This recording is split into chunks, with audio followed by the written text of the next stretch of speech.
성경이 말씀하고 제시하고 있는 계명은 당시 주변에 있는 나라들이 세운 법과 많이 달라요. 상충되는 부분이 많이 있습니다.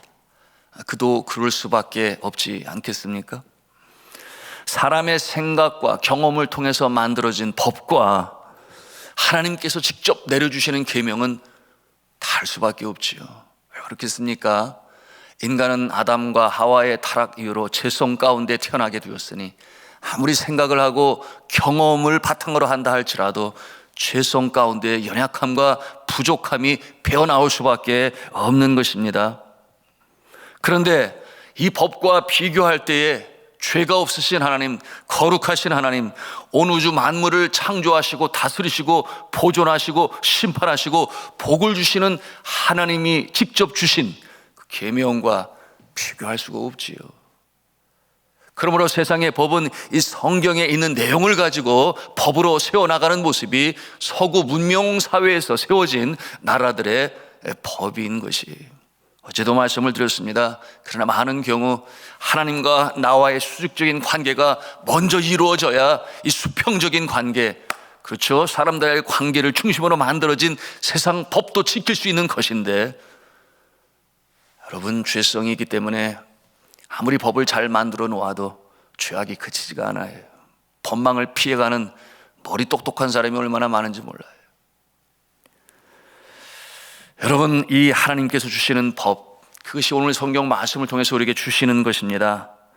한 예로 세상은 자기의 것을 챙기고 손해보지 않도록 하는 것이 법의 근간이 되었어요. 그러나 하나님은 창조한 이 인류를 구원하시기 위하여, 죄 가운데 빠진 인류를 용서하시기 위하여 이 땅에 하나밖에 없는 아들 독생자 예수 그리스도를 제물로 내어 주셨어요. 비교할 수가 있습니까? 여러분, 어떠한 자가 어떠한 문제를 해결하기 위하여 여러분에게 당신의 자녀를 제물로 내어놓으시오라고 말을 한다면, 여러분, 내어놓을 자가 한 사람이나 있습니까? 어림도 없지요. 난리가 나겠지요. 어제도 말씀으로 나누었습니다. 하나님은 사랑이시라. 그리고 그 사랑은 두 종류라고 그랬어요. 하나는 은혜의 사랑이라고 그랬죠. 두 번째는 공의의 사랑이라고 그랬습니다. 그 사랑은 값없이 주시는 사랑이요, 동시에 의를 세우는 사랑이라 말씀을 드렸습니다. 그러므로 사랑하면 사랑할수록 정의가 세워지고 진리는 드러난다. 사랑이 깊어갈수록 정의는 세워지고 진리는 드러난다. 그러니 그 사랑은 아무리 지나치려 해도 지나치지 않아요. 결코 방종으로 치닫지 않습니다. 그러므로 하나님의 사랑은, 하나님의 사랑을 닮은 그 사랑은 완전한 사랑이니 고린도전서 13장을 우리가 사랑의 장이라고 그럽니다. 뭐라고 말씀을 합니까? 이 사랑은 불의를 기뻐하지 아니하며 진리와 함께 기뻐하는 사랑이라. 불의를 기뻐하지 아니하며 진리와 함께 기뻐하는 사랑, 그것이 하나님께서 우리에게 가르쳐 주신 사랑이라고 하는 것입니다. 오늘 말씀에도 그 모습을 보여주십니다. 먼저 이 도피해 온 종에 대한 내용인데요, 뭐라고 그랬어요? 23장 15절 16절 말씀 같이 읽겠습니다. 시작. 종이 그의 주인을 피하여 내게로 도망하거든 너는 그의 주인에게 돌려주지 말고 그가 내 성읍 중에서 원하는 곳을 가는 대로 너와 함께 내 가운데 거주하게 하고 그를 압제하지 말지니라. 아멘. 여러분, 고대 근동 국가 이스라엘의 옆에 있는 나라들은 도망한 종에게 도피처를 제공하는 일을 금하였습니다. 여러분, 세계적으로 유명한 법전이 있으니 기원 전에 1792년에 하무라비라고 하는 왕이 다스리던 나라에서, 그것이 바벨론이죠. 그래서 반포한 이 법전이 함무라비 법전이라고 그래요. 이 같은 상황에서 어떠한 내용으로 기록하고 있는가? 남의 종을 잡아두는 자는 사형에 처하라, 그렇게 말씀하고 있어요. 아주 엄중하죠. 남의 종을 잡아두는 자는, 돌려주지 아니하는 자는 사형에 처하라, 그렇게 규정하고 있어요. 근데 오늘 말씀은 너무나 대조적이지 않습니까? 여러분, 그와 같은 내용으로 제정했던 이유는 무엇이겠습니까? 그 모습은 종은 사유재산이다, 그런 뜻을 내포하고 있는 것이죠. 내 것이다, 그런 뜻을 가지고 있는 거예요. 그러므로 돌려주어라 하는 것이죠. 마치 어제 우리가 나누었던 것처럼 소나 염소나 낙이나 양이나 길을 잃었거든 보관해 두었다가 돌려주어라. 나의 것이 아니기 때문에. 오늘날 뭐라고 그랬어요? 그게 핸드폰이고 핸드백이고 현금 다발이라고 그랬지요. 예. 오늘날 CCTV가 없으면 어떻게 될까? 상상만 해봐도 너무나 뻔하지 않습니까? 돌려주어라. 그런데 오늘 말씀해 보니 종은 돌려주지 말아라, 그렇게 말씀하고 있는 거예요. 무슨 말씀이겠습니까? 종은 사람이니 물건이나 짐승과 같은 어떠한 사람의 귀속되어질 존재가 아니다. 너무나 중요한 말씀이죠. 하나님께서 세우신 종에 대한 법, 아니다, 사람은 사유재산으로 여길 물건이 아니다. 무슨 말씀이에요? 인간의 존엄성을 보여주고 있는 것입니다. 전쟁 포로로 잡혀와서 종이 되었든 아니면 갚아야 할 빚을 갚지 못해서 종이 되었든, 하나님의 말씀은 뭐라고 했어요? 6년 동안 일하게 하고 7년 때는 자유를 주어라, 풀어주어라. 한 번 종이라고 평생 종이냐? 아니라는 것이. 정말 그렇다면 무슨 소망으로 살겠습니까? 평생 종으로만 살아라. 여러분, 그것이 과거 우리나라 조선시대의 모습이에요. 그 모습이 힌두교 카스트 제도에 여러분 브라만과 크샤트리아와 보이샤와 수드라 달릿으로 정해놓고 태어날 때부터 너는 종이야 평생. 왜냐하면 너의 과거의 전생에 못되게 살아서 그렇게 태어났으니 네가 종인데 상전으로 달려고 하면 너는 돌 맞아서 죽어. 그것이 카스트 제도예요. 사람을 그렇게 얽매어 놓으니 인간적인 죄성 가운데 만들어진 법인 것을 하나님의 법과 비교해 보면 우리가 너무나 잘 알 수 있는 것이, 하나님의 뜻이 아니다. 물론 자원하는 마음으로 주인의 인격이 너무나 훌륭하고 성품이 좋으니 곁에 있기만 해도 나는 너무나 좋아, 그래서 자원하는 마음으로 나는 주인을 평생 섬기겠습니다, 이런 경우가 있어요. 이런 경우에는 사랑의 종이라 그렇게 불렀으니 여러분, 그와 같은 자에게는 귀에 구멍을 뚫어서 귀고리를 걸어주었어요. 그리고 그 주인과 더불어 평생을 살게 되는데 어떻게 대우를 해준다 그랬어요? 자녀처럼 대해준다 그랬어요. 가족이 되는 것입니다. 여러분, 사도 바울은 자신은 평생 종이 되기를 원한다 그랬어요. 누구의 종이 되기를 원한다 그랬어요? 예수 그리스도의 종이 되기를 원합니다. 왜 그렇겠어요? 주님을 사랑하기 때문에. 둘로스라고 하는 나는 주의 종입니다, 그렇게 고백을 하고 평생 예수 그리스도를 한결같은 모습으로 섬겼던 주의 종 사도 바울이었어요. 그러면 남아있을 종이 어디 있느냐? 뭐 이런 의문이 있을지 모르겠습니다. 있잖아요. 도망치면, 다시 되돌려주지 않는다면. 여기에는 이러한 내용이 깔려 있으니 주인이 종을 학대하여 생명의 위협을 느낍니다. 견디다 못해 도망쳐 나온 그 종을 말씀하고 있는 것이에요. 이게 무슨 말씀입니까? 사람이 종이라 해도 짐승처럼 대해서는 아니 된다. 하나님께서는 그와 같은 모습은 용납하실 수 없다 하는 것을 말씀하시는 것입니다. 다음에 나오는 법은 이스라엘 여자 중에서 그리고 남자 중에서 창기가 잊지 못하게 하라, 엄중히 말씀하세요. 하나님의 백성이 몸을 팔아서 돈을 버는 것을 하나님은 허락지 아니하셨다.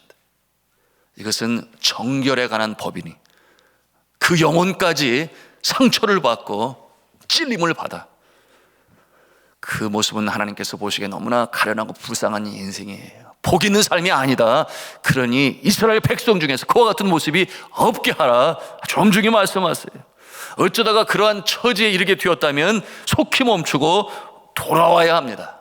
이와 같은 모습도 인권과 연관해 주신 하나님의 명령인 것이에요. 천국 백성은 그런 모습으로 살아가서는 아니 된다 하시는 것입니다. 그 다음 18절에 말씀하신 법은 이 돈에 관한 법인데요, 함께 읽도록 하겠습니다. 23장 18절 말씀입니다. 시작.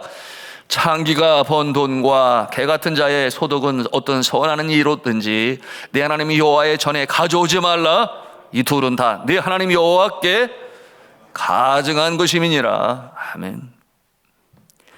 창기에 번 돈과 이어 말씀하시니 뭐라고 그랬어요? 개 같은 자의 소득이라고 표현을 했어요. 개 같은 자의 소득이 어떤 모습일까요?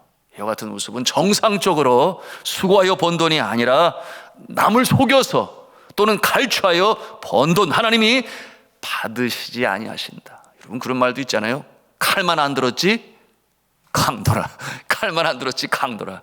그와 같은 모습으로 번 수익은 하나님이 받으시지 아니하신다. 너무나 당연한 것 아니겠습니까?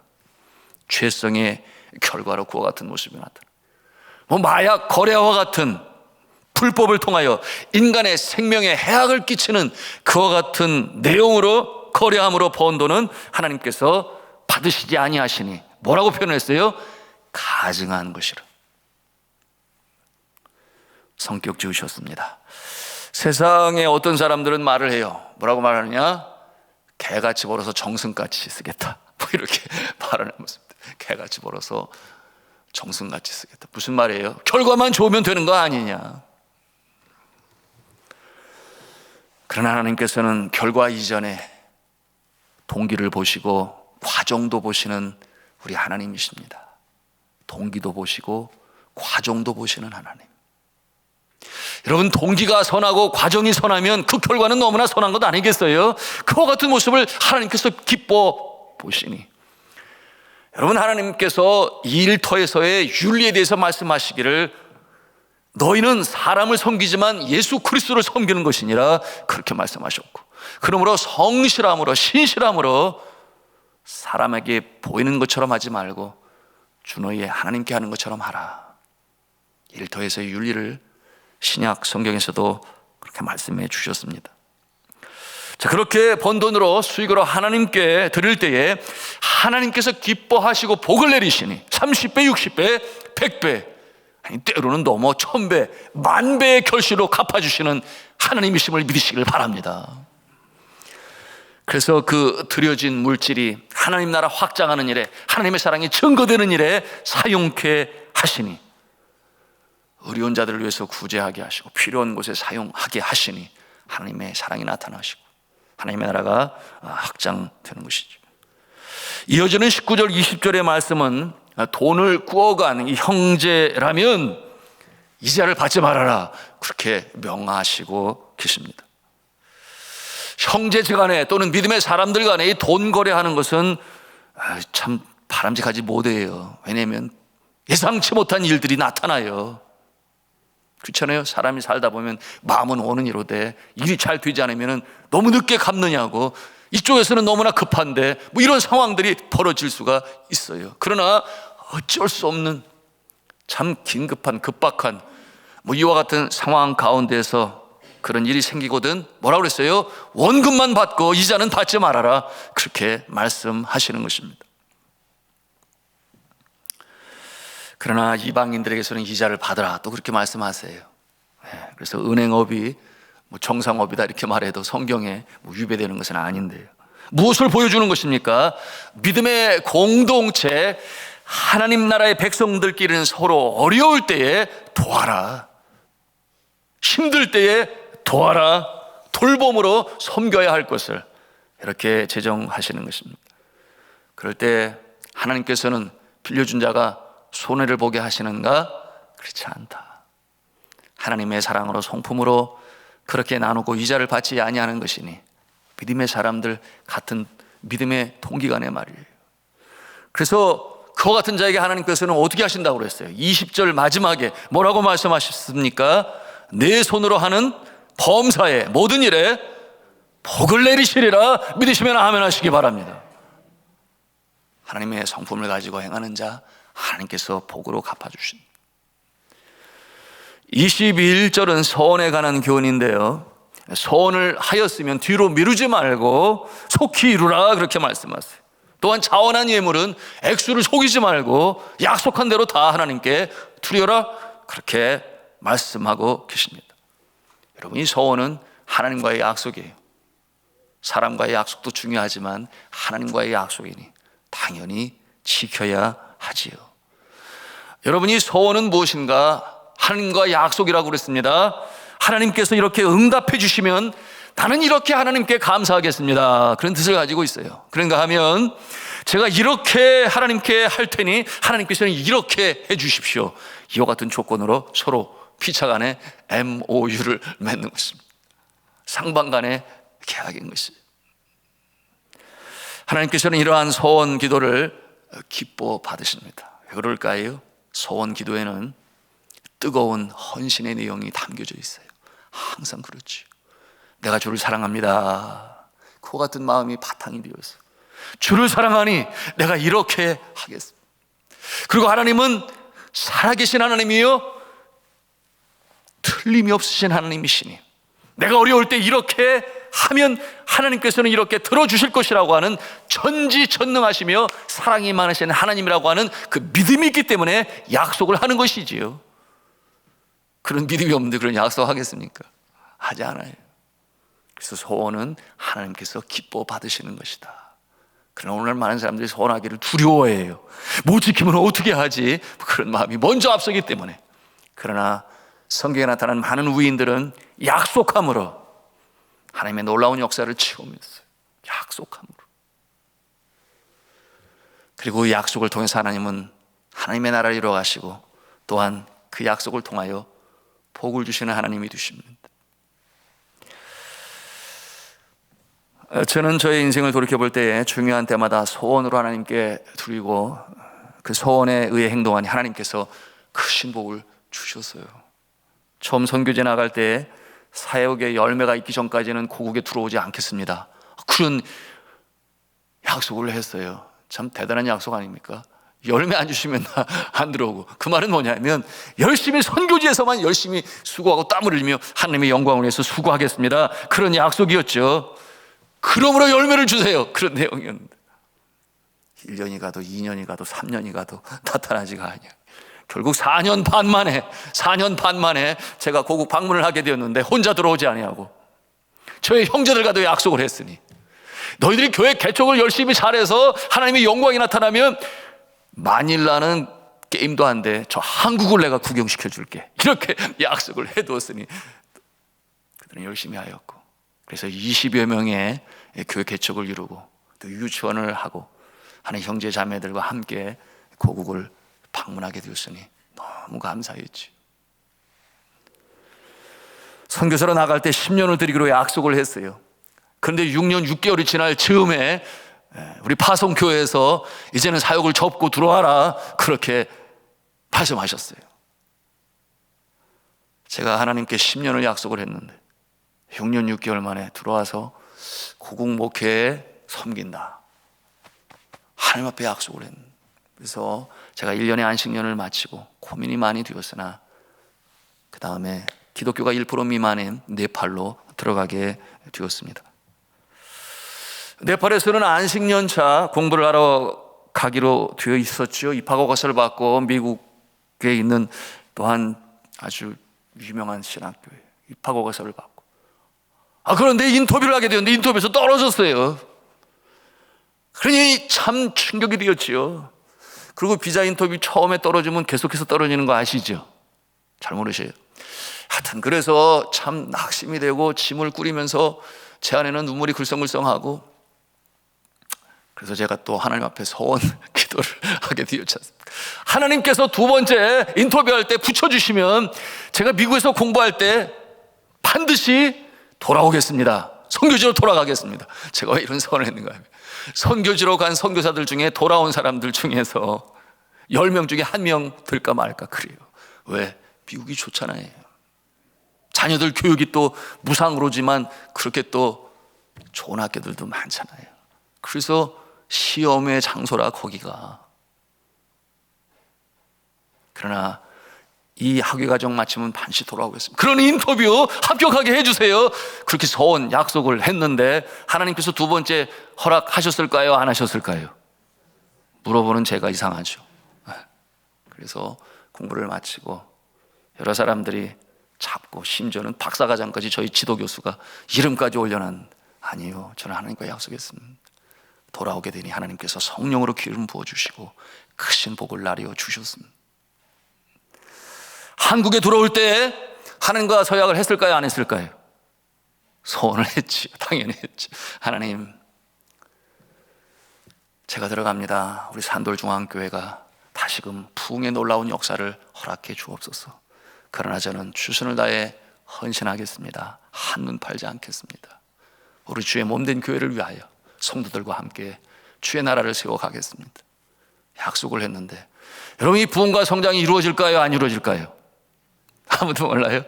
저는 확신합니다. 믿습니다. 하나님께서 부흥 성장시켜 주실 줄로 믿습니다. 그러나 여전히 남아있는 것은 저의 끊임없는 헌신이겠지요. 약속을 했으니.